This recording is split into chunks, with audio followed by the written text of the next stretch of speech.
डिबोज्ड line का क्या अर्थ होता है ये आज के इस वीडियो में समझ लेते हैं। डिबोज्ड लाइन को समझने से पहले आपको डिबोस और एम्बोस को भी समझना होगा।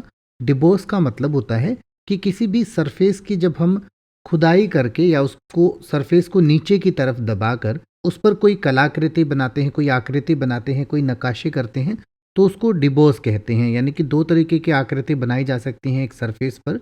या तो उसको उभारा जा सकता है, जो उभार कर कोई आकृति बनाई जाती है। जैसे आपकी स्क्रीन पर 3 तस्वीरें आ रही हैं। एक है डिबोस वाली, जिसमें जो सरफेस है उसमें अंदर खुदाई की गई है, या यूँ कहें कि सरफेस को नीचे दबाकर कुछ आकृति बनाई गई है, तो उसको डिबोस कहते हैं। इसी तरीके से किसी सरफेस को ऊपर की तरफ उठाकर उभार कर जब कोई आकृति बनाई जाती है तो उसको एम्बोस कहते हैं।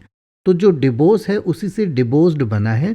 जो तस्वीरें आपके सामने टैबलेट्स की आ रही हैं, जो गोली आप बीमार होते हैं तो खाते हैं, तो उसके बीच में जो एक लाइन बनी होती है जो अंदर की तरफ दबी होती है, तो ऐसी अंदर की तरफ दबी हुई चीज़ को या आकृति को हम डिबोज्ड कहते हैं। और लाइन का मतलब हो गया कि रेखा, तो अंदर की तरफ ऐसे दबी हुई जो रेखा है, जो लाइन बनी हुई है, उसको डिबोज्ड लाइन कहेंगे। और गोली के बीच में ये डिबोज्ड लाइन होती क्यों है ये भी मैं आपको बता देता हूँ।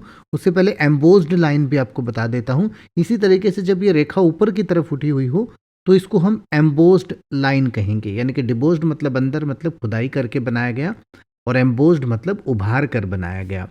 और ये टैबलेट पे ये लाइन इसलिए होती है कि इस टैबलेट को आप आधा करके ले सकते हैं। यानी कि कोई भी दवाई आप तभी उसको आधा करके खा सकते हैं जब उसमें इस तरीके की लाइन बनाई गई हो। अगर ऐसी लाइन उसमें नहीं है तो ऐसी दवाइयों को आपको पूरा ही खाना चाहिए, उसको आप तोड़कर या आधा नहीं खा सकते हैं। अब आप ऐसे ही किसी भी वर्ड का मतलब हिंदी और इंग्लिश में यूट्यूब पर सर्च कर सकते हैं। आपको मेरी वीडियो मिल जाएगी जिसमें आप बिना किसी फालतू बकवास के सीधा उस वर्ड का मतलब समझ पाएंगे। तो ऐसी ही वीडियोस को देखते रहने के लिए चैनल को सब्सक्राइब करें और बेल आइकन को प्रेस करें।